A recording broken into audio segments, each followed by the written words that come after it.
Bien, hoy día se realizó el tercer encuentro nacional con presidentes de gobiernos regionales, un evento llamado del compromiso a la acción conjunta para superar la pobreza, y esto estuvo liderado por la presidencia del Consejo de Ministros, la Mesa de Concertación para la Lucha contra la Pobreza, la Iniciativa contra la Desnutrición Infantil, en la cual hay una serie de instituciones, por ejemplo el UNICEF. Estamos precisamente con el representante de UNICEF en el Perú, Paul Martin. Paul, ¿cómo estás? ¿Qué tal? Muy bien, muchas gracias.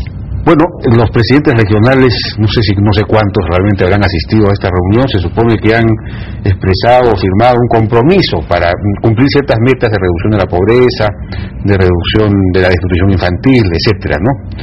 Pero esto, digamos, pueden firmar un compromiso, pero ¿esto qué valor tiene? Es decir, ¿qué impacto real tiene? Porque eso... Es parte de un proceso, es un proceso largo que no arranca hoy y termina hoy. Da continuidad a la política nacional de reducción de la desnutrición crónica, reducción de la pobreza. Y yo creo que con los presidentes que salieron a finales de diciembre habían logrado un entendimiento, conocimiento y cierto compromiso en estos temas, que es importante, porque una política nacional no se puede implementar solo a nivel nacional. Claro. Un país persiguiendo el camino de descentralización es importante, también la parte descentralizada. Un gran número de los candidatos en 25 regiones, los candidatos a las presidencias, asumieron o firmaron un pacto en el tema electoral.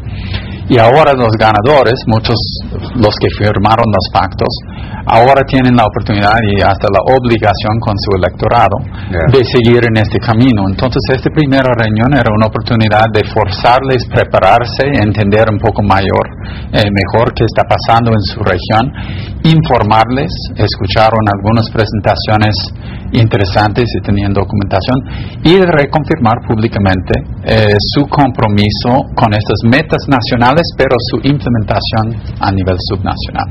Ahora, estas metas nacionales están bien establecidas, hay una política y una estrategia clara a nivel nacional, regional, local, digamos, para avanzar hacia esas metas, o eso está todavía en la nebulosa. No, yo creo que Perú se destaca como uno de los países con una política bastante clara. Yo he trabajado en los últimos 10 años en 3 otros países en la región, y realmente la diferencia acá, en otros países teníamos que ir a explicar la importancia de la desnutrición, la necesidad de articulación. Eso no puede ser una campaña, una intervención sectorial, sino algo más amplia.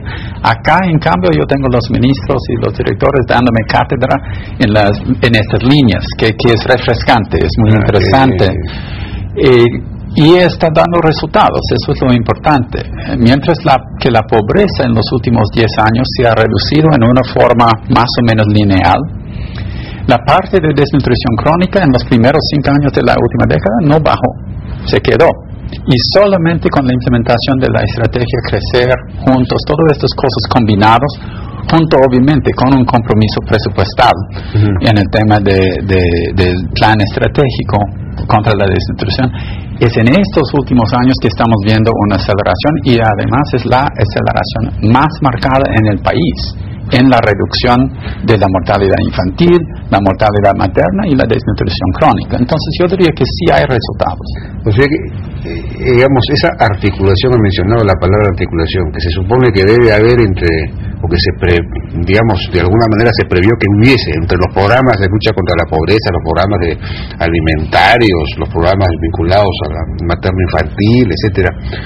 ¿Esa articulación se está dando? Sí, obviamente hay siempre posibilidades de mejorar, pero como digo, comparado con otros países, acá uno está viendo un gran avance, y la diferencia acá es no solamente poner plata y esperar un programa vertical, sectorial, sino de poner la meta no como un servicio, sino una reducción real en las cifras. Y todos tienen que trabajar, y esto implica la parte del Ministerio de Finanzas, la parte de carreteras, todos tienen que apuntarse y medir sus éxitos a través de estos indicadores. ¿Eso tiene que ver con el presupuesto por resultados? También.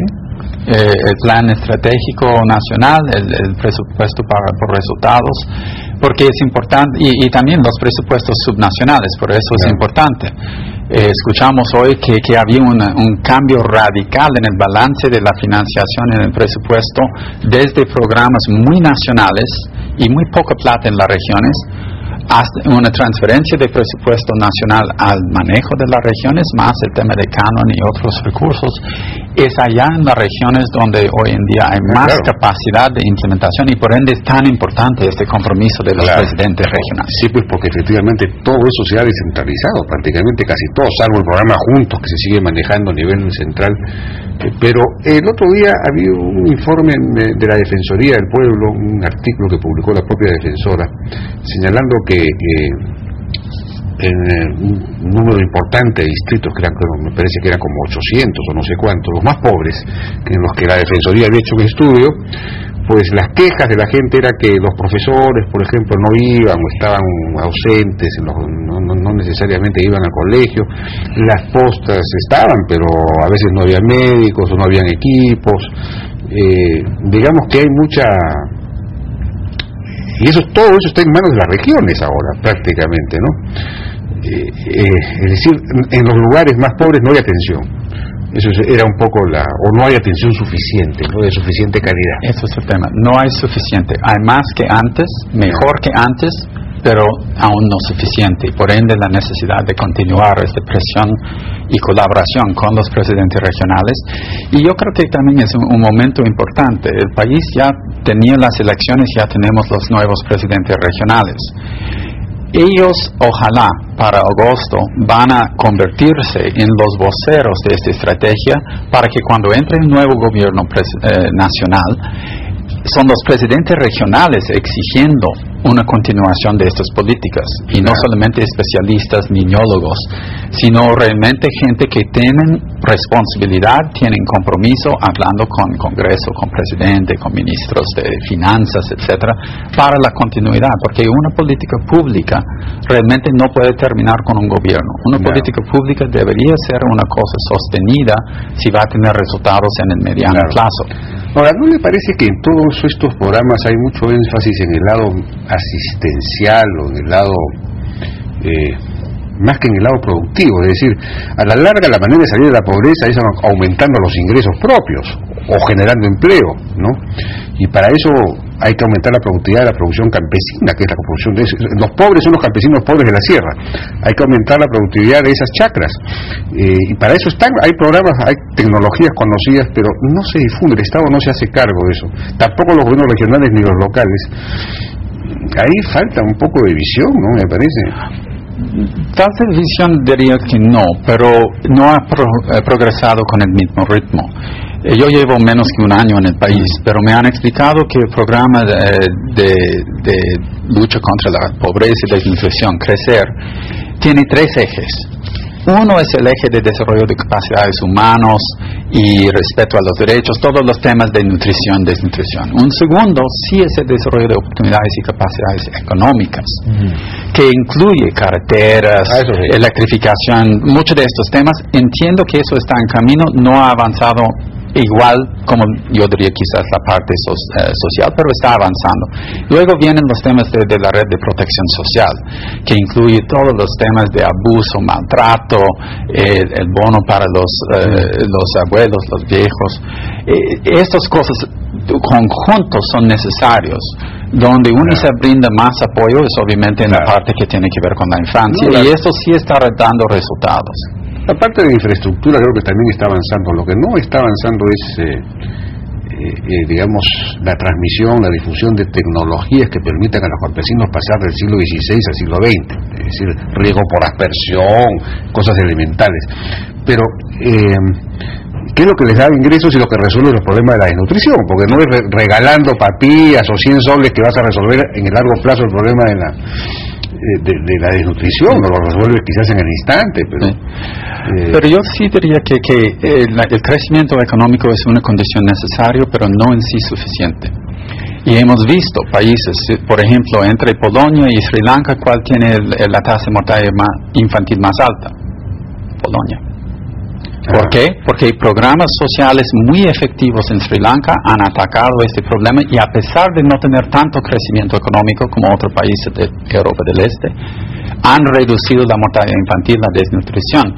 Y pensando a lo largo de los próximos 10, 15 años, la próxima generación de trabajadores que juntos exige que los niños sean vacunados, que sean nutridos, que sean educados.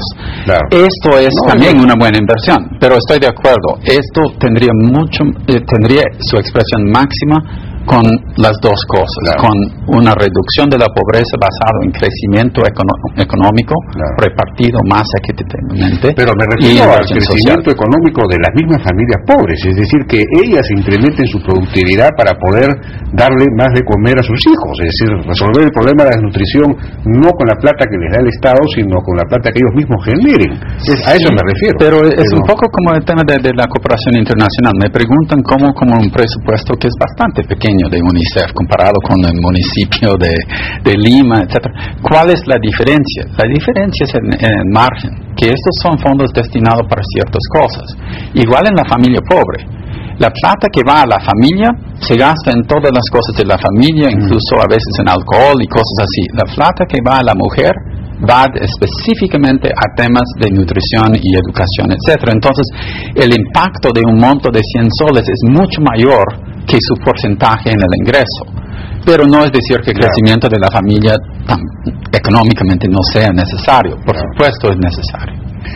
Donde sí ha habido un avance muy grande, me parece, es este asunto de la digamos, aparentemente va a haber un avance muy importante, es en el tema de la focalización, ¿no? Porque el llamado SISFO, el sistema de focalización de hogares, ya se ha convertido en obligatorio este año, o a partir de este año, creo, para varios programas.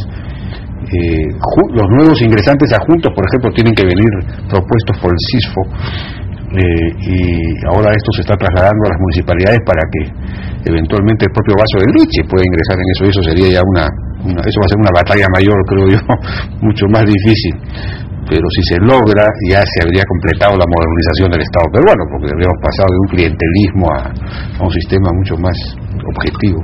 Pero el tema de la focalización es muy importante. Hay que asegurar que los más pobres benefician, hay que reducir filtraciones, etcétera, pero también el tema de derechos es un derecho universal. Entonces el Estado tiene que garantizar derecho a la nutrición, derecho a la salud, derecho a oportunidades educativas a todos y todas, pero también hay que asegurar que los más alejados, los más vulnerables, que en caso de Perú no es simplemente los pobres, ni es solamente los pobres de la sierra.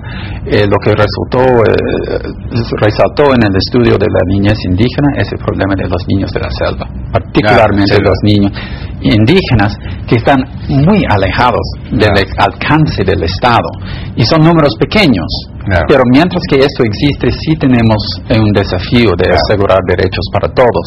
La focalización en este sentido sí puede ayudar, pero para áreas donde el Estado no llega fácilmente hay que diseñar también nuevas modalidades. Bien, Paul Martín, muchas gracias por su participación, fue el representante de la UNICEF. Muchas gracias. Gracias. Vamos a una pausa y regresamos.